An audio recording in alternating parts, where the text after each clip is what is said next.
Good morning, everybody. This is another edition of the Passball Show brought to you by JohnPielli.com, by Two Ways, One Passion Food Truck located in Scranton, Pennsylvania, by St. Aloysius Church and School in Jackson, New Jersey. As always, lots of stuff to get into in the world of baseball, sports, and unifying America. But a reminder that the show, of course, belongs to you. So anything that's on your mind, please let me know. Be happy to bring any of your issues or concerns or anything that's on your mind that you want to bring up in regards to, like I said, baseball, sports, and unifying America. And as I always say, the show belongs to my listeners. And every now and then I'll throw something out there and it'll get a different type of reaction than anticipated. And we've used the means of whether it's Facebook Live, Periscope. We've also used Instagram with the 1-minute clips. And I'm going to start out with a little bit of a reaction to it because I believe that the context of the 1-minute clip was not really warranted and did not send the right message or convey the right message. And I've always appreciate everybody that is part of the show and those that do give feedback, whether it's positive or negative.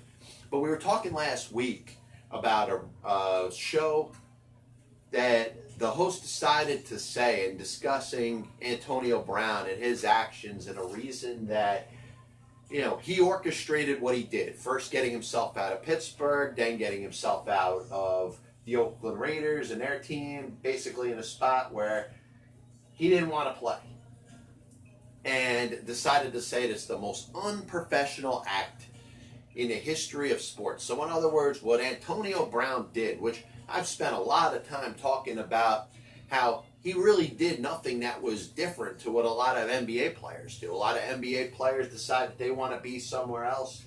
They don't necessarily want to be in the place that they want to go. Maybe they want to play for a team that's a winner. Maybe they want to go play in Los Angeles.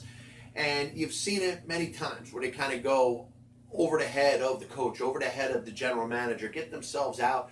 And there's almost tampering involved with the other organization to bring him in. We could talk about how it relates to Antonio Brown, but I don't think it's that important. The bottom line is, as bad as he was perceived for what he did by essentially not wanting to go to Oakland after he was traded there, my point was that it was not as much of a big deal as it was made out to be. And the problem, obviously, is that some people look at it differently, and some people decide to say that, hey, Antonio Brown, the most unprofessional athlete in the history of sports.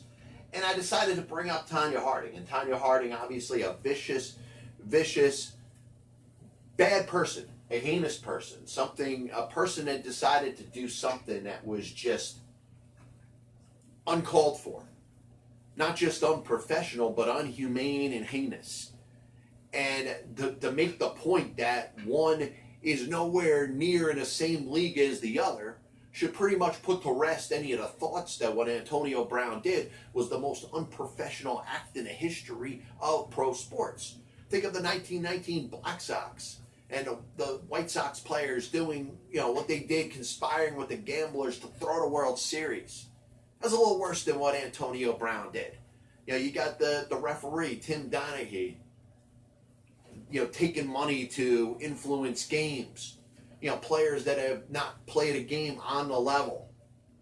Even Pete Rose betting on baseball when he was a manager of the Cincinnati Reds are all things that you would classify as being worse than what Antonio Brown did. And that's the one part of it. Hopefully it clears up. Because the bottom line is what Antonio Brown did was no different from any other player that was in a city or playing for a team that he was not interested in being part of.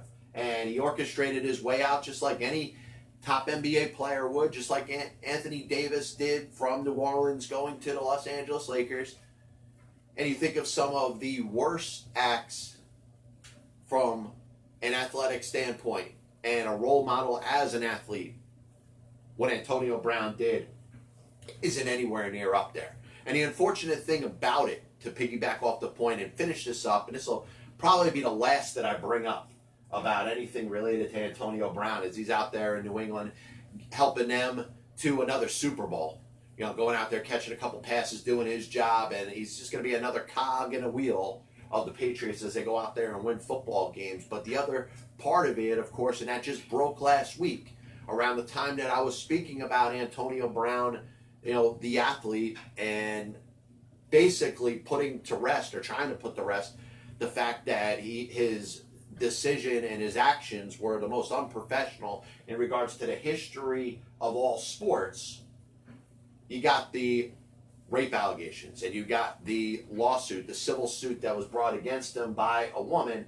And obviously you're talking about something that is a much more serious matter. And once again, that 1-minute clip does not show what I had said prior to that and what I discussed before that when I was talking about Mike Tyson and Mike Tyson's decision of when he decided to rape a woman and ended up going to trial, was accused, tried, and convicted of rape, had to serve time in jail. His life, let alone his boxing career, was never the same. And the same will happen to Antonio Brown if he was convicted and sentenced for rape. It doesn't mean that he did not rape this woman, but the fact that a civil case has been brought against him for damages, and obviously money in damages, makes it a little bit of a different case. It doesn't mean that rape did not happen. It does not mean that that was not the issue and the reason that this is being brought to a trial. Antonio Brown did something wrong, and at the very least devious. The court of public opinion is always going to judge and assume the worst. And the same thing I could say is the same thing that anything you can say as a person that has no knowledge of the actual situation. What happened, happened. What happened is known between Antonio Brown and this woman. And you have to trust in the justice system that the truth will be brought out. If what he did was as heinous and as bad as it's being reported in the civil suit, then maybe a criminal trial should be brought up and criminal charges should be pressed up against the guy. So hopefully we cleared that up. We're going to talk a lot of stuff on the show. Try to fill in a filibusters. We want to try to get out of here by maybe, 10 of 5 of Eastern time, 11 o'clock. We're going to do our NFL picks a little bit later. I want to bring up a little Pete Rose thing in regards to his record-breaking hit. We're going to talk about the top 19, because I've worked on this list, and I'll get into it a little bit later. I've put out a lot of research. I spent a lot of time focusing on the different generations of Major League Baseball, and I've been fascinated with who we consider the top offensive players in baseball history. And you can't compare hitters to pitchers. It's just not fair. And when you want to incorporate defense, that should be a third category. You say, hey, the best defensive players ever. And you throw guys like, Ozzie Smith out there and rank them amongst the best. The pitchers, rank them amongst the best. But the offensive players and what they contributed to the table as hitters. And I spent a lot of time researching this. I feel confident by being able to run out a list of my top 19. So we'll try to get into that a little bit later on today. But we're talking a little bit about the baseball pennant races. And as we're getting in the last 2 weeks of the season, we got pretty much this show and next week's show. Next week's show will probably be talking about just, maybe that tertiary team in a wild card race, whether it's the American League or the National League. You're pretty much there in the American League right now. You got the Tampa Bay Rays, the Oakland Athletics, and the Cleveland Indians. They're kind of that third wheel. 2 of those 3 are going to get in. And you can make a good case that the same thing is going on in the National League with the Washington Nationals and the Chicago Cubs and the Milwaukee Brewers. But now you have, whether it's the New York Mets or the Philadelphia Phillies, kind of on life support, kind of hanging on for dear life with the hopes and fascination and the dream that they're going to go out there and go on this 8-9 game winning streak and all of a sudden make it a tight race going into the last week of the baseball season. And as a baseball fan, that's what you want to see. And I'm not going to be partisan here. Anybody that watches the show or views the show knows that my rooting interest is involved with the New York Mets. That's a team that I root for. But I am as objective of a fan as possible. And I think if you're a fan of baseball, you'd really like to see these races come down to the wire over the course of the last week of the season and involve as many teams as possible. And that's how I feel about it. And it's not just go Mets. Honestly, the Mets don't play the Phillies the rest of the season. I'm going to say something that's absolutely sacrilegious to all my fellow Met fans. Go Phillies. I want to see the Phillies win as many games as possible and get themselves in a race where it comes down to the last 3 games or so. as we hit what we'll call the opening point here at a PBS, brought to you by JohnPielli.com, by St. Aloysius Church and School in Jackson, New Jersey, by Two Ways, One Passion Food Truck, located in Scranton, Pennsylvania. And I do want to announce that there will be another couple more sponsors that are going to be incorporating into the show over the next couple weeks. But if you're a Mets fan, you obviously can't be a fan of the Phillies. If you're a Phillies fan, there's no way you can be a Mets fan. But at the point when we're talking about what's best for the game of baseball, what's best for the game of baseball is to watch next week the last 6 games of the season all mean something and involve as many teams as possible. I know the Arizona Diamondbacks are on life support right now. They basically need to win every game. They need the Cubs, they need the Brewers, whoever, to lose as many games as possible to even get close. I'd like to see the Mets win the next 5-6 games. I'd like to see the Phillies win the next 5-6 games. And all of a sudden make it a nice race as we're getting into the last series of the season, the last 3 games, the Friday, Saturday games, and then the Sunday games, which we know are starting all at the same time.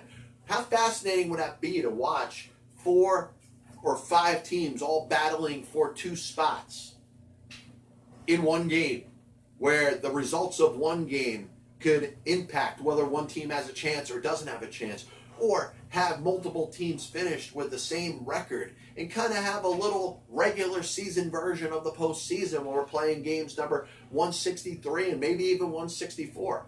I'm rooting for that. I want to see as much baseball mean something as possible. And like I said, this isn't just me, my partisanship as a fan of an individual team. I want to see the Mets get there. I want to see the Phillies get there. I want to see the Diamondbacks, if they could somehow, keep themselves in a race, maybe go on a ridiculous streak and the Cubs and the Brewers lose a little bit, to have as many as 6 teams fighting for 2 spots. That'd be awesome. And we're probably not going to see the same thing in the American League. You look at the American League and the Rays and the Athletics and the Indians, and the only difference between that and, past seasons is that there's going to be one of those teams, one of those 3 teams are going to be on the outside looking in. Maybe you could get one of those teams finishing in a tie with another and have a game 163. That's what I root for as a fan, to see as much postseason baseball as possible. And let's be serious, in a day and age and era where it's been thrown in our face, where we're seeing way more postseason baseball than we've ever seen before. Prior to 1969, you only had one postseason series, and that was called the World Series. From 1969 to 2003, you had just two division winners in each league, a league championship series and a World Series, and that's it. Now you got the division round. Now you got the wild card round. There's a lot more postseason baseball that we've ever seen in baseball history, and you know what? As a fan, here's what I want. I want as much as possible. I don't want any changes to the rules of the game. I believe that we should actually scale back the amount of postseason berths there are and keep them 2 division titles, expand by 2 teams, go to 32 teams, and have 4 division winners and have that be it in regards to postseason baseball. Maybe, lengthen the season to a point where maybe one of those teams or the last 2 teams are battling for a wild card spot, whatever. But I think we have too much postseason baseball. But in the day and age and the era that we're in, why not just go out there and enjoy it? Why not have a couple 163s and maybe even a 164 where those teams are essentially playing for their playoff life? That's what I'm looking for the week starting September 30th and then the beginning of October. We're looking at a very fascinating postseason. Obviously, in the American League side, you got the Yankees and the Astros doing their thing. The Twins, who I had winning the AL Central, are going to, probably have a lot to prove. Not a lot of people are believing very much in the Twins, but they've had a very good season. Can they knock off either Houston or the Yankees? Can they be a serious team, or is this ALCS just simply set up to be the Yankees against the Astros? Because if it is, we have another little issue. The teams that maybe are so deserving to play each other in a, winner take all to get to the World Series type of scenario may be shortchanged a little bit by inferior teams that are in there. Those 2 wild card teams, whether it's Tampa Bay or Oakland or Cleveland, are they on the same level as the Yankees or the Astros? Prior to 1969, remember, it was the best team in the league going to the World Series. I know you didn't have as many teams then. The playoffs, yes, they are a little watered down, but it still is exciting to watch teams and players and prepare for each other and go out there and compete in a winner-take-all type of scenario. This copyright and broadcast is authorized under internet rights granted by the World Wide Web and is solely for entertainment of our audience. Any publication, reproduction, or other use of the pictures, descriptions, and accounts of this show without the express written consent of the Passball Show by JohnPLA.com and John PLA LLC is prohibited. Any commercial or other use of the program, such as by charging admission for showing, is similarly prohibited. So, one of the captions of my show, and we'll keep it very brief today, but we'll talk about something called the best team in New York in regards to the NFL. And we're going to talk about a team that doesn't get anywhere near the credit that it deserves because it's not part of New York City. And New York City is very passionate about its sports teams. The New York fans are fans of New York City and for the most part have chosen to stay away from everything that's not centric in regards to the city of New York. But the Buffalo Bills may have a pretty good football team. You look at the fact that they beat the Giants, they beat the Jets. I understand we can talk about how bad the Giants are, to switch to Daniel Jones. He's going to be the quarterback going forward. They're rebuilding. The Jets, no Sam Darnold. They're on their third-string quarterback. You're looking at two teams in New York City that, ironically play in New Jersey, but they're probably not going anywhere.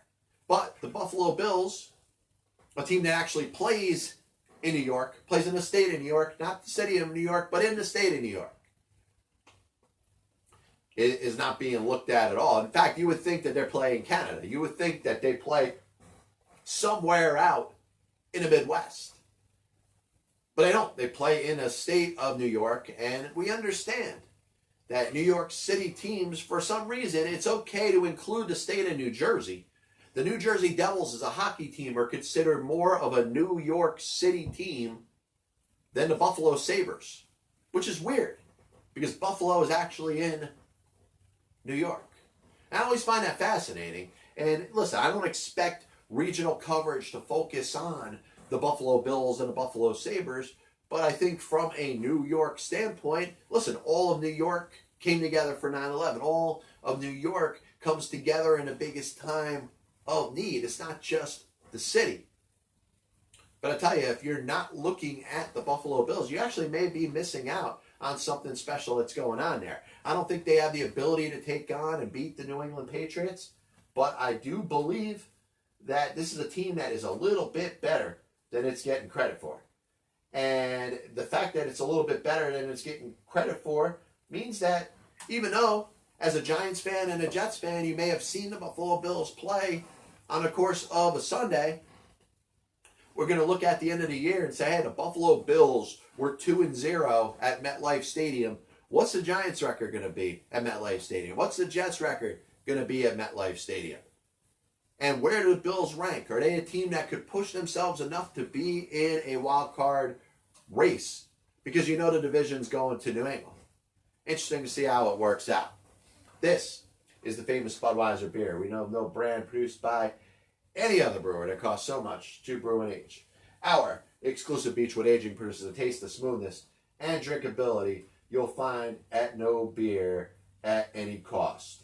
So we're going to get into what we'll call the quick version of the NFL picks. And the greatest thing about the picks is that I haven't studied them at all. And I'm actually going to do them right now. And we're going to see how it ends up working out as we crank up the music and get it going. Week 3 of the National Football League picks. And I'm going to write down, we'll go back to the number of 5. We actually did 7 last week. Ended up with a 3-4 record. First week we were 4-2, so overall we're sitting here at a 7-6 record. We're going to pick 5 games right now. And I'm going to stay away from the Thursday game because I think there's a lot of drama involved with the Jacksonville Jaguars. You got the Tennessee Titans coming off of a tough loss to the Indianapolis Colts. Those teams always play each other tough, so it's going to be fun to watch. The first game I'm going to go at, because I believe that the Oakland Raiders have improved a little bit, And I remember the last time the Minnesota Vikings got a big line at home, they got disappointed. And I look at the number of 8, and I believe in the system that John Gruden has and the Oakland Raiders maybe being a little bit better than we expect in a National Football League. So give me Oakland +8 at Minnesota against the Vikings. Next game we're going to go to is a team that I just talked about. And you can talk about the Cincinnati Bengals maybe being a little bit better than what we think. Maybe they're not that bad. Maybe they could win 4 or 5 games at some point this year. But Buffalo, after playing 2 games at MetLife Stadium, yes, they were road games, but they were, within almost the confines of their own home. I know it's a little bit of a drive. What are you talking about? 6 hours from MetLife Stadium to Buffalo. Give me the Buffalo Bills -6 at home against the Cincinnati Bengals. Now look at a game that, I'm jumping on because of the point spread. And I benefited last week because I was able to bet on the Browns against the Jets before the Sam Darnold news. So I picked the Browns when they were only a 2.5-point favorite. Obviously, the number skyrocketed after Sam Darnold got hurt. And I'll be honest, I had no knowledge about Sam Darnold and having mono and his injury and not being able to play the whole thing. Bottom line is the Browns won by 20 points. They would have covered 7 or 8 points. So they covered 3. I got a little bit of a break there, but it didn't make a difference. New England Patriots, I could see being for a little bit of a letdown. And I look at where the game has gone. It's actually a higher line than the New England Patriots had with the Miami Dolphins last week. You're talking about a 22.5-point favorite. And anytime the number gets that far, I'm going to put it in this scenario. The Dolphins lost to the Patriots last week 43-0. Nobody's surprised. I can see the Jets putting up a little bit of a fight. I don't think the Patriots are going to go out there and score 40, 50 points against nothing every single week. I think the Patriots are going to win. They're going to win by 10 or more. They're going to win by 15 or more. They might even win by 20 points. But 22.5 is a nice enough line. I'm taking the Jets and the points plus 22.5 at New England in Foxborough. So we got 2 more games to go here. You look at Dallas. There's a very big spread against the Miami Dolphins. But I don't think the Miami Dolphins, it's just a different thing when you're talking about a team that's tanking and a team that's not even trying. The Atlanta Falcons at Indianapolis. The Colts should be 2-0. Have played very tough, 2 different games. Falcons coming off of a nice win, but give me Indy -2 at home against Atlanta. Last game we're going to pick. I look at Pittsburgh traveling to San Francisco. And one thing that stood out last week was the performance of Mason Rudolph. I know it was in garbage time, a time that didn't really matter. It wasn't the difference in the Steelers having a chance to win the game or lose the game. There's a team in San Francisco that I just have a hard time getting behind. I think they could win 7, 8, or 9 games. But I think after winning their first 2, they're down for a little bit of a letdown. And I like that Pittsburgh's getting 6.5 points. I know Roethlisberger's out for the season, but Mason Rudolph looked like he had a good enough ability to run that offense. And I think they could go out there and win the game outright, let alone not lose by 6 points or less. So give me Pittsburgh plus 6.5 at San Francisco. The PBS picks for this week, week number 3, Oakland +8 at Minnesota. Buffalo -6 at home against Cincinnati. The Jets plus 22.5 at New England. Indianapolis -2 against Atlanta. And Pittsburgh plus 6.5 at San Francisco. Just a reminder that Castrol provides maximum protection against viscosity and thermal breakdown. Castrol, engineered for today's smaller cars. So, Pete Rose, on the date of September 8th, 1985, got what he would call his 4,190th hit. Now, when he got it off of a pitcher named Reggie Patterson at the Chicago Cubs in Wrigley Field, didn't seem like it was that big of a deal. It seemed like it put Rose about one hit closer from tying the great Ty Cobb, but of course he got number 4192 against Eric Shaw, and another week later at home against the San Diego Padres, and that for years has been known as the record-breaking hit.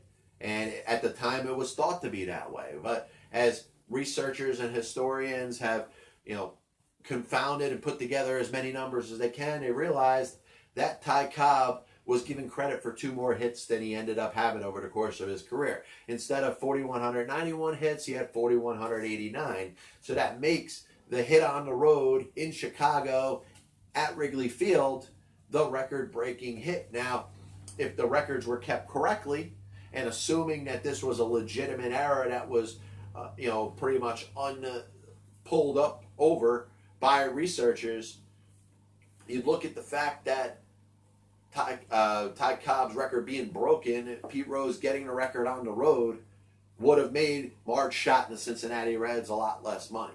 So Schott and the Reds, profited, ridiculously off of him breaking the record at home. But it's interesting to know, and it says in the Hall of Fame, there's a little bit of a plaque that says Pete Rose's record-breaking hit really occurred on the 8th of September 1985 against Reggie Patterson of the Chicago Cubs in Wrigley Field. And by the way, there still should be nothing that involves Pete Rose as the player in the Hall of Fame.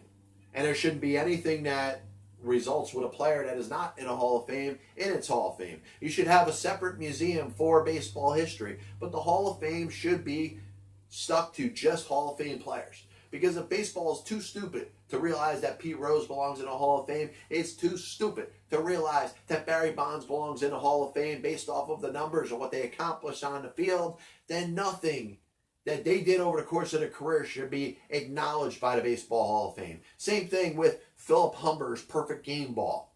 I'm sorry, Philip Humber wasn't a Hall of Famer. He pitched a great game, one of 23 perfect games in the history of Major League Baseball. But his ball doesn't belong in the Hall of Fame. Neither does anything that wasn't contributed by a Hall of Fame player. Like I said, you want to put a separate museum to honor baseball history, that's fine.